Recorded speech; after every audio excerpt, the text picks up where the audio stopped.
Storylines to watch.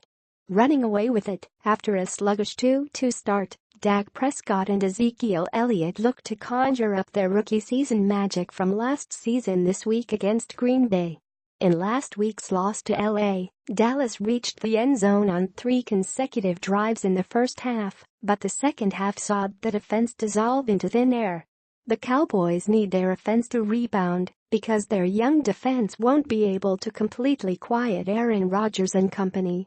The Packers had a hard time defending the Cowboys' bread-and-butter run game last season. Elliott compiled 282 yards in those 2 meetings against the Packers, more yards than he's had in total this year so far.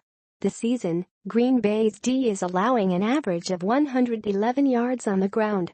That being said, the return of Mike Daniels will help bolster the Packers' run defense.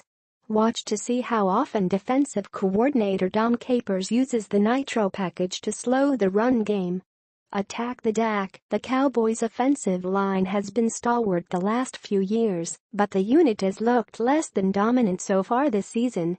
After last season, RT Doug Free retired, LG Ron Leary is now in Denver, and their 2 replacements, La'el Collins and Chaz Green, haven't quite found their groove yet. On top of that, Cowboys LT Tyron Smith appeared on the team's injury report this week with a recurring back injury, and he didn't practice Thursday or Friday.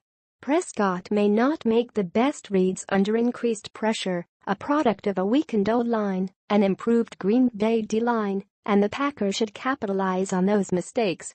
Second big secondary test. The Falcons were the first to really test the Packers' remodeled secondary, and it was painfully evident how that worked out in another big loss in Atlanta. The Cowboys' offensive attack is much more balanced, so it'll be interesting to see how the secondary fares.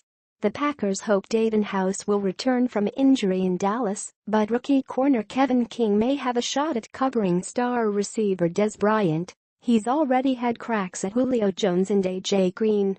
King quipped this week that he would tell his coaches thanks again for the trust shown by such an assignment if he was matched up with Bryant Sunday.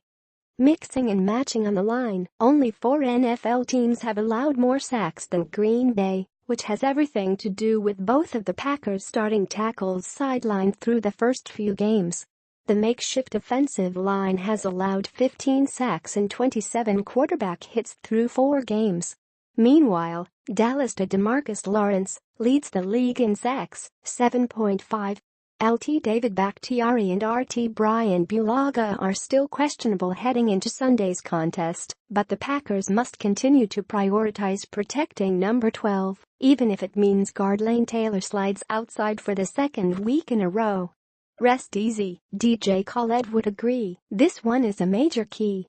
The banged-up Packers had 10 days off between Thursday Night Football, hosting the Bears, and Sunday's game at AT&T Stadium.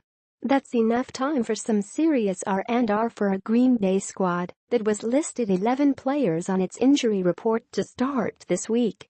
A few key Packers, including Davante Adams and Mike Daniels, should return Sunday, just in time for a key stretch of the regular season.